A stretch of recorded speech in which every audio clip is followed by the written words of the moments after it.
Gusto ko lang ipapakita sa inyo guys ang aming pasta boiler machine. Bali 3 heater tapos 6 ang contact niya, no.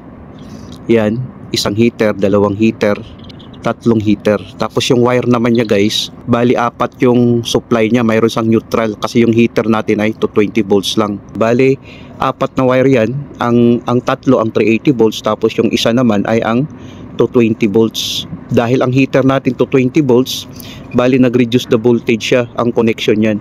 Yan na yung heater natin, oh. Bali 3 heater siya, 6 ang terminal niya.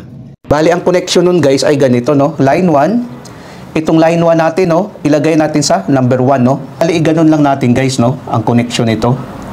Ganun siya. Tapos ngayon ang line 2 naman sa number 2, no, itong number 2.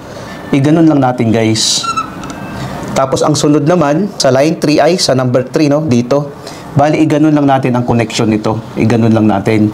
Tapos ngayon nakakouple ngayon ang 4, 5 at saka 6, no. Nakakouple siya. Bali i-connect lang natin 'to. Iganon lang natin, no. Tapos dito naman iganon lang natin. Naka-connected together siya, no.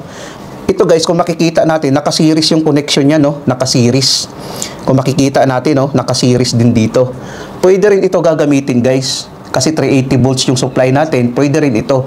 Kaso lang, hindi natin ma-meet up ang accurate na init ng 220 volts kasi naka-series siya. Pwede rin ito.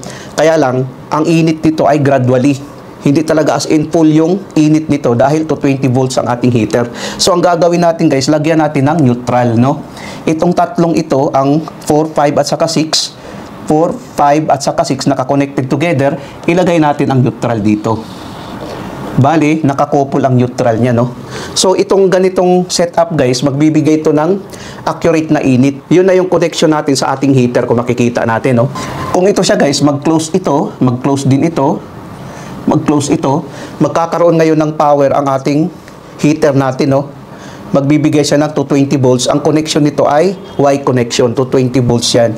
Dahil mayroon tayong neutral. Ngayon, pag i-off naman natin, mag-open ang contact nito, mamamatay ang ating, pag i-off naman natin ang switch, no? Mag-open ang contact niyan, mamamatay ang ating heater. Ganon kasi.